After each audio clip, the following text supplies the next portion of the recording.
नमस्कार, मैं अशोक कुमार पांडे और स्वागत है आपका टीसीएच पर। अजित अंजुम के खिलाफ, अजित भाई के खिलाफ एफआईआर कर दी गई है बिहार में।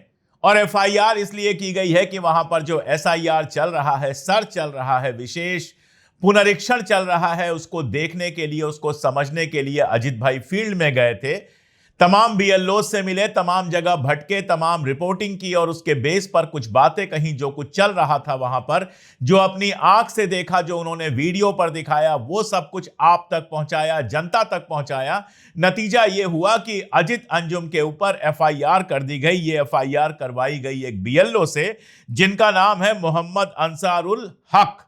और ये जो एफआईआर की गई है, इसमें सरकारी काम में बाधा डालने की बात है, भ्रामक जानकारी फैलाने की बात है और साथ ही साथ सांप्रदायिक विद्वेष फैलाने की बात है। जो लोग पूरे टाइम सांप्रदायिक विद्वेष के खिलाफ बोलते हैं, जो लोग पूरे टाइम हिंदू मुसलमान को लेकर हो रहे तमाशे के खिलाफ बोलते हैं, जो लोग मुसलमानों की भी, अल्पसंख्यकों की भी, दलितों की भी, पिछड़ों की भी आवाज उठाने की कोशिश करते हैं, उनके ऊपर सांप्रदायिक विद्वेष का आरोप लगता है। और जो लोग खुलेआम मुस्लिम हिंदू करते हैं, उनको कोई कुछ नहीं कहता है। अभी आपको पता है कि नीतीश राणे ने बाकायदा बयान दिया था कि मैं सिर्फ हिंदुओं के वोट से जीता हूं और इसलिए मैं सिर्फ हिंदुओं का काम करूंगा। यह कहीं से सांप्रदायिक विद्वेष की चीज नहीं लगती।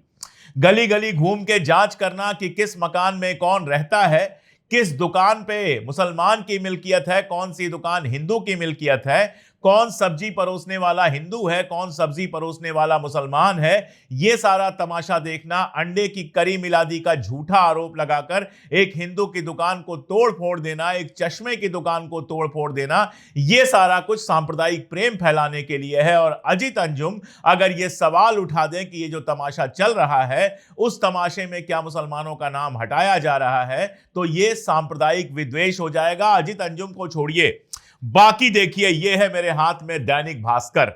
और दैनिक भास्कर लिखता है, बिहार पुनरीक्षण बना मजाक, खेत में फार्म, व्हाट्सएप पर पहचान, वोटर परेशान। उसके बाद देखिए, भास्कर के खुलासे के बाद अवैध वसूली के आरोपी बीएलओ पर एफआईआर। पैसे चल रहे थे, बीएलओ पैसा ले रहा था।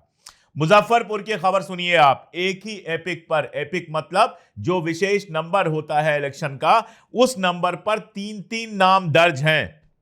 यह सारा कुछ आप देखते हैं दैनिक भास्कर की एक दिन की खबर में। उसके बाद सूत्रों द्वारा फैलाया जाता है कि बिहार की वोटर लिस्ट में बांग्लादेश, नेपाल, म्यांमार, जो पहले वर्मा था, उसके लोग मिले। सूत्र, अब यह सूत्र कौन है, कौन बता रहा है, इसकी कोई जानकारी नहीं होती है। लेकिन इस पर जब भास्कर ने सवाल पूछा तो निर्वाचन अधिकारी कहते हैं जांच चल रही है। जिस चीज की जांच चल रही है वो बाहर कैसे आ गया? क्या यह हिंदू मुसलमान फैलाना नहीं है? उसके बाद देखिए भास्कर की ग्राउंड रिपोर्ट, पटना से यह ग्राउंड रिपोर्ट जारी हुई है। इसमें भास्कर कहता है, बिहार वोटरों की जांच को घर घर नहीं जा रहे, ऑनलाइन फॉर्म के लिए अवैध वसूली चल रही। गया जी का यह किस्सा है, प्रपत्र ऑनलाइन करने के नाम पर पैसे मांगे, वीडियो वायरल। इसमें कह रहे हैं, अरे भाई चाय पानी के लिए है तो क्या गलत हो गया? तो यह चाय पानी का किस्सा होता है। उसके बाद सूत्र कहने लगते हैं कि 35 लाख वोट हटाए जाएंगे। मेरा सवाल है, एसआईआर की जब प्रक्रिया ही पूरी नहीं हुई, मामला अभी कोर्ट के अंदर भी है, कोर्ट में भी सुनवाई होना है, तो ये 35 लाख जो वोटर हटाने की बात की जा रही है, ये क्यों की जा रही है? आज का इंडियन एक्सप्रेस देखिए, इसमें अजित अंजुम के ऊपर जो एफआईआर हुई है उसकी खबर है। और उस खबर के बगल में एक और खबर है। वो खबर कहती है, 2 BLOs booked for corruption spreading miss information.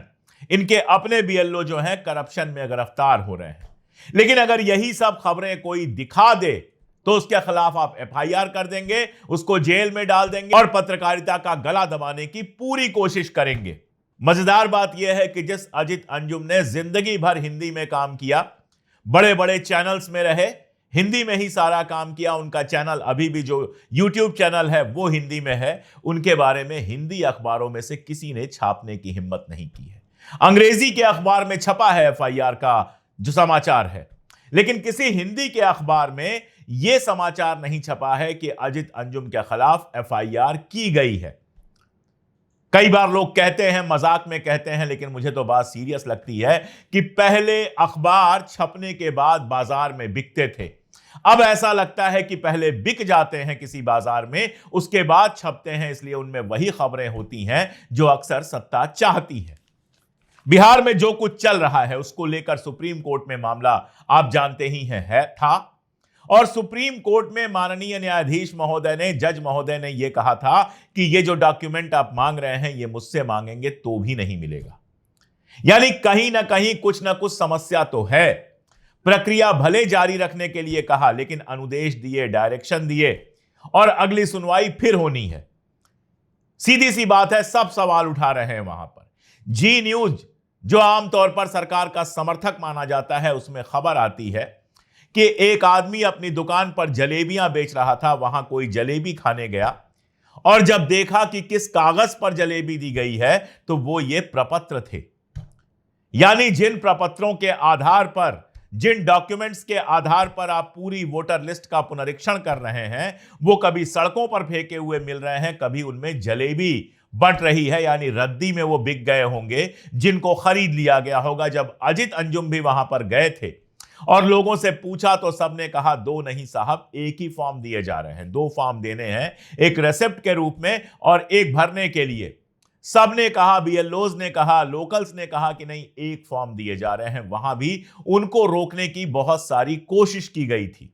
आप ये बताइए कि एक सिस्टम चल रहा है और उस सिस्टम से लोगों को शिकायत है, लोग कह रहे हैं उसमें गड़बड़ी है, तो पत्रकार अगर जाकर जमीन पर चेक नहीं करेगा तो कौन करेगा? क्या पत्रकार का कोई और काम है? क्या पत्रकार का काम यह नहीं है कि सरकार की जो गलतियां हैं वो बताएं? कल गडकरी साहब का बयान आया था कि हमें ऐसे लोगों की जरूरत है जो सरकार के खिलाफ मुकदमा करें, यानी सरकार की मुखालिफत करें, सरकार की आलोचना करें। और जब एक पत्रकार जाकर फील्ड में एक सरकारी प्रक्रिया में हो रही गड़बड़ी को दिखाता है तो आप सब लोगों को दिक्कत हो जाती है, उसके बाद उसके खिलाफ एफआईआर हो जाती है। अमित मालवीय जी कह रहे हैं 2003 में जब पुनरीक्षण हुआ था, मनमोहन सिंह की सरकार थी। आप सोचिए, कोई गूगल भी कर लेगा तो जान जाएगा कि उस समय अटल बिहारी वाजपेयी की सरकार थी, लेकिन वो मनमोहन सिंह पे डाल रहे हैं और ये नहीं बता रहे हैं कि स्क्रॉल में जो खबर छपी थी कि 2003 का पुनरीक्षण किन आधारों पर हुआ था, कौन सा आदेश जारी हुआ था, उसमें क्या क्या बनाया गया था नियम की इसके आधार पर पुनरीक्षण होगा। वो आदेश कहां चला गया, वो आदेश कैसे गायब हो गया, ये खबर स्क्रॉल में छपी थी कि वो आदेश गायब हो गया। यहां तक कि चुनाव आयोग की वेबसाइट पर भी वो आदेश नहीं है। इसका जवाब नहीं देंगे कि आखिर चुनाव आयोग के भीतर ये कैसे गायब हो गया। इसका जवाब भी नहीं देंगे कि अगर 35 लाख लोग इल्लीगल थे या इल्लीगल हैं, तो पिछले चुनाव में जो लोकसभा का चुनाव हुआ है, जिसमें भारतीय जनता पार्टी और नीतीश कुमार को अच्छी खासी सफलता मिली है, एनडीए को अच्छी खासी सफलता मिली है, उस चुनाव में तो उन 35 लाख वोटर्स का एग्जिस्टेंस था। वो 35 लाख वोटर्स थे लिस्ट में। तो क्या उन चुनावों को इस आधार पर निरस्त किया जाएगा कि 35 लाख अतिरिक्त जो वोटर थे, अवैध जो वोटर थे, वो उस चुनावी प्रक्रिया में शामिल थे? साल भर पहले लोकसभा का चुनाव होता है, उसी मतदाता सूची पर होता है, लेकिन ठीक होता है। अब जब विधानसभा का चुनाव आया है तो वो 35 लाख जो हैं आपके लिए अवैध वोटर हो गए। अजित अंजुम के ऊपर धारा 185 लगाई गई है, 353 लगाई गई है, 153A, 505 लगाई गई है, जैसे उन्होंने कितना बड़ा अपराध कर दिया है। और आप देखिए, मुझे बताने की जरूरत नहीं है, चाहे वो बाबा हो, चाहे भारतीय जनता पार्टी से जुड़े हुए पॉलिटिशियन हो, कैसे कैसे बयान देते हैं। अभी कल एक तस्वीर आई है जयपुर से। जयपुर के जो विधायक जी हैं, एक हवा महल के बाबा हैं, आप जानते हैं कि विधायक बनते ही पहुंच गए थे मछली अंडे सबकी दुकान बंद कराने के लिए। उनकी फोटो आई है, थाने में बैठे हैं।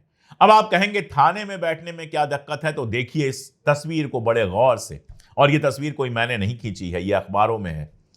इस तस्वीर में थानाध्यक्ष की, एसएचओ की कुर्सी पर बैठे हुए हैं विधायक जी, और सारे जो पुलिस वाले हैं, पुलिस अधिकारी हैं, ऐसा लग रहा है कि उनसे दीक्षा ले रहे हैं, उनसे ज्ञान ले रहे हैं। आप बताइए, एसएचओ की कुर्सी पर जाकर बैठ जाना यह क्या अपने आप में अपराध नहीं है? क्या एसएचओ की कुर्सी पर कोई भी जाकर बैठ सकता है? ऐसी कितनी ही बातें आपको बताई जा सकती हैं। लेकिन वो सब किसी के ध्यान में नहीं आएगा। कोई सांप्रदायिक नारे लगवा दे, कोई कहे मैं सिर्फ हिंदुओं के वोट से जीता हूं, कोई कुछ कहे, कोई कुछ कहे, कोई हिंदू राष्ट्र की बात करे। संविधान के तहत तो हिंदू राष्ट्र की बात करना, भारत को किसी भी तरह का धार्मिक राष्ट्र बनाने की बात करना, चाहे वो हिंदू राष्ट्र हो, चाहे मुस्लिम राष्ट्र हो, चाहे सिख राष्ट्र हो, चाहे ईसाई राष्ट्र हो, ये सब बनाने की बात करना संविधान के हिसाब से तो गलत है। लेकिन कभी आपने सुना कि इसके लिए कोई एफआईआर दर्ज हुई हो, इस बात पर किसी को नोटिस भेजी गई हो? आपने बिल्कुल नहीं सुना होगा। नोटिसें उनको भेजी जाती हैं जिनके काम से सरकार को दिक्कत होने लगती है, जो सरकार के कामकाज पर सवाल उठाते हैं। चुनाव आयोग लगातार दावे कर रहा है, इतने बीएलओ लगे हुए हैं, ये हो रहा है, वो हो रहा है, इतना हो गया, और इसके बीच में चीजें आ रही हैं। क्या भागलपुर में आया कि 2 लाख वोट कटेंगे, टोटल में आया 35 लाख वोट कटेंगे। ये वोट किसके कट रहे हैं? कहा जा रहा है कि जो लोग बाहर चले गए हैं उनके वोट कट रहे हैं, जिनकी डेथ हो गई है उनके वोट कट रहे हैं। डेथ जिनकी हो जाती है या जो परमानेंटली किसी और जगह चले जाते हैं, जिनका नाम दूसरी जगह वोटर लिस्ट में चला जाता है, उनका नाम कटना तो बिल्कुल आसान सी बात है, उनका नाम तो कटता ही है। मैं कहीं अगर पैदा हुआ, वहां बड़ा हुआ, वहां मेरा वोटर लिस्ट में नाम था, अब मैं वहां नहीं रहता हूं, दूसरे शहर में चला गया, वहां की वोटर लिस्ट में नाम आ गया, तो ये नाम कट ही जाते हैं। इनको इतनी बड़ी खबर बनाने की क्या जरूरत है? सवाल तो ये है कि लोकसभा चुनाव से पहले ही ये नाम क्यों नहीं काट दिए गए? ये नाम तो कट ही जाने थे, प्रोसेस में कट जाने थे। इसका मतलब यह है क्या कि लोकसभा के दौरान उस तरह से प्रोसेस का पालन नहीं किया गया? जवाब इसका देना चाहिए। अजीत अंजुम ने कई वीडियोस बनाए हैं और सीधी सीधी चुनौती दी है कि अपने वीडियोस में जो मैं कह रहा हूं उसका फैक्ट चेक करके चुनाव आयोग बता दे कि मैं गलत कह रहा हूं, बता दे कि ये सारी चीजें नहीं दिख रही थी। और वीडियो का फायदा यह होता है कि वो सारा कुछ उन्होंने दर्ज किया है, उनके वीडियोस में है सारा कुछ, उसके बाद भी कोई जवाब नहीं है। जवाब में एफआईआर है। आप खुद सोचिए कि ऐसे में कोई पत्रकारिता कैसे करे, कैसे आप तक सही खबर पहुंचाने की कोशिश करे, कैसे अपना काम करे, यह आप खुद सोचिए। और जिस तरह से बिहार में काम चल रहा है, बहुत और भी खबरें आ रही हैं। जैसे कटिहार से खबर आई है कि वहां के बीडीओ ने इस्तीफा दे दिया है। कटिहार बारसोई के प्रखंड विकास पदाधिकारी यानी कि बीडीओ हरिओम शरण हैं, उन्होंने इस्तीफा दे दिया है। उन्होंने कहा कि जो एसडीओ साहब हैं श्वेतम दीक्षित, वो प्रताड़ना कर रहे हैं, कमर दर्द से जूझते हुए 10 से 12 पंचायतों का दौरा कर रहे हैं, कैंप का निरीक्षण कर रहे हैं, बीडीओ साहब सब कुछ कर रहे हैं, लेकिन उसके बावजूद उनके ऊपर अपशब्द का प्रयोग किया जाता है, कामचोर कहकर दबाव बनाया जाता है और सब चीजों का दोष मढ़ दिया जाता है। ये सब क्यों हो रहा है? ऊपर से आदेश चला जाता है, जो काम 6 महीने में होना चाहिए था वो 1 महीने में करने की कोशिश की जा रही है। तो 2 ही चीजें होंगी, ऊपर के अधिकारी लगातार नीचे के अधिकारियों पर दबाव बनाएंगे और नीचे के अधिकारी कैसे भी आनन फानन में अपना काम पूरा करके देंगे, क्योंकि अगर टारगेट पूरा नहीं हुआ तो बात उनकी नौकरी पर आ जाएगी। और यही वजह है कि दैनिक भास्कर की जो मैंने खबरें आपको बताई कि खेत में फॉर्म मिल रहे हैं, व्हाट्सएप पर पहचान हो रही है, कहीं पर घर घर नहीं जा रहे हैं लोग, ऑनलाइन फॉर्म के लिए अवैध वसूली हो रही है, कहीं जलेबी बेची जा रही है, यानी वो जो फार्म है वो फार्म रद्दी में बेच दिए जा रहे हैं। ये सब क्यों हो रहा है? ये सब इसलिए हो रहा है कि इतनी जल्दीबाजी मचा दी गई है। ऐसे लोग सर पर चढ़ गए हैं कि कैसे भी करके दो, कि बीएलओ और बाकी जो नीचे के कार्यकर्ता हैं वो किसी भी तरह इस काम को पूरा करने की कोशिश कर रहे हैं। अब आप खुद सोचिए कि जहां खेत में फॉर्म है, जहां जलेबी बिक रही है, जहां बाकी सब तमाशा हो रहा है, वहां जो फाइनल डेटा आएगा उसके ऊपर कितना भरोसा किया जा सकता है? कैसे मान लिया जाएगा कि सभी लोगों के घर ये लोग गए हैं? अगर सभी लोगों के घर गए हैं तो फिर उस फॉर्म पर जलेबी कैसे बिक रही है? वो फार्म सड़क पर कैसे मिल रहा है? वो फार्म खेत में कैसे मिल रहा है? अगर सभी लोगों के घर गए होते, फॉर्म देते, फॉर्म भरा जाता, फॉर्म वापस हो जाता, फॉर्म जमा हो जाता। जाहिर सी बात है कि जो प्रक्रिया है वो पूरी नहीं हो रही है, क्योंकि जरूरत से ज्यादा जल्दबाजी मचा दी गई है। और यहीं पर यह सवाल उठता है कि अचानक इतनी जल्दबाजी मचाने की क्या जरूरत थी? अगर इस तरह की समस्या थी, चलिए लोकसभा चुनाव के पहले नहीं उसको सुलझाया गया, लोकसभा चुनाव के बाद एक प्रॉपर नीति बनाकर, एक टाइमलाइन बनाकर पूरे देश में यह प्रक्रिया कर ली जाती, शांति से धीमे धीमे एक एक चीजें चेक करके यह प्रक्रिया हो जाती। चुनाव की जो लिस्ट है, वोटर लिस्ट है, उसका अपडेशन होता रहता है, कोई पहली बार नहीं हुआ है। और अगर अपडेशन होना था तो पूरा समय, 6 महीने साल भर का समय लेकर यह अपडेशन हो सकता था। लेकिन यह जल्दीबाजी क्यों मचाई गई? यह सवाल जनता ना पूछे तो क्या करे, यह सवाल पत्रकार ना पूछे तो क्या करें? और जल्दीबाजी में किस तरह का काम हो रहा है वो अगर जमीन पर दिखाई दे रहा है तो चाहे वो अजित अंजुम हो, चाहे वो दैनिक भास्कर हो, चाहे इंडियन एक्सप्रेस हो, चाहे बाकी सारी संस्थान हो, वो क्यों नहीं दिखाएंगे? क्या सबको गोदी मीडिया बन जाना चाहिए? सिर्फ और सिर्फ हर तरह से सरकार का बचाव करना चाहिए, हर मामले में हिंदू मुसलमान लाकर उसको उलझा देना चाहिए? मैं आपको एक और घटना बता देता हूं। उड़ीसा, जहां भारतीय जनता पार्टी की सरकार है और डबल इंजन गवर्नमेंट है, वहां का किस्सा यह है और भयानक किस्सा है कि वहां बालासोर में एक डिग्री कॉलेज में एक लड़की बीएड में पढ़ रही थी, सेकेंड ईयर था उसका। उसने आरोप लगाया कि टीचर उसकी प्रताड़ना कर रहा है, लगातार आरोप लगाया और न्याय की प्रतीक्षा करती रही। लेकिन जब उसको समझ में आया कि अब न्याय नहीं मिलना है, जब वो न्याय से थक गई, जब लोगों ने कॉलेज के अंदर उसका साथ नहीं दिया, तो उसने अपनी जान दे दी। हॉस्पिटल में भर्ती हुई, आग लगा ली उसने, हॉस्पिटल में भर्ती हुई और सुबह खबर आई है कि अब वो नहीं रही। ऐसे ही यहां दिल्ली में नॉर्थ ईस्ट की एक लड़की को यही सारा कुछ करना पड़ा। लेकिन दिल्ली में भी सवाल नहीं उठेगा, उड़ीसा में भी सवाल नहीं उठेगा, क्योंकि डबल इंजन की सरकार है। अगर यही बंगाल में हुआ होता, कर्नाटक में हुआ होता, तो देश का पूरा गोदी मीडिया जो है चीख रहा होता, चिल्ला रहा होता। लेकिन चूंकि उड़ीसा में हुआ है तो हर जगह खामोशी है। क्या यह पत्रकारिता होगी? सरकार के साथ इस तरह से खड़े रहो कि सरकार के खिलाफ कुछ भी हो जाए, वहां पर जहां भारतीय जनता पार्टी की सरकार है वहां कुछ भी हो जाए उस पर खामोशी ले लो, और जहां विपक्ष की सरकार है वहां जरा सा भी कुछ हो जाए तो शोर मचाओ। सरकार कोई भी निर्णय ले, आंख मूंद के उसके साथ खड़े हो जाओ और उसको बचाने की कोशिश करने लगो। क्या यह पत्रकारिता है? पत्रकारिता का तो धर्म है सत्ता के सामने सीना तान के खड़ा होना और सच कहना, और पत्रकारिता हमेशा से ऐसी ही करती रही है। चाहे नेहरू जी का टाइम हो, चाहे इंदिरा जी का टाइम हो, चाहे राजीव जी का टाइम हो, चाहे अटल जी का टाइम हो, जब जिसकी सरकार रही, पत्रकारों ने उसके निर्णयों पर सवाल उठाया, जनता की तरफ से सवाल उठाया। पत्रकार जनता का वकील होता है, और वकील अगर जमीन पर जाकर सच्चाई नहीं बताएगा तो कौन बताएगा? खैर, एफआईआर हुई है तो मामला आगे चलेगा। मुझे यह कहने में कोई संकोच नहीं है कि मैं पूरी तरह से इस मामले में अजित अंजुम के साथ हूं, और आप सबको भी वैकल्पिक पत्रकारिता के साथ खड़ा होना चाहिए, अल्टरनेटिव जर्नलिज्म के साथ खड़ा होना चाहिए, जो आपकी आवाज उठाने के लिए, जनता की आवाज उठाने के लिए हर तरह के खतरे उठा रही है। अगर आप हम सबके साथ नहीं आएंगे तो फिर हमारे लिए इस लड़ाई को लड़ना बेहद मुश्किल हो जाएगा। आज के लिए इतना ही, बहुत शुक्रिया।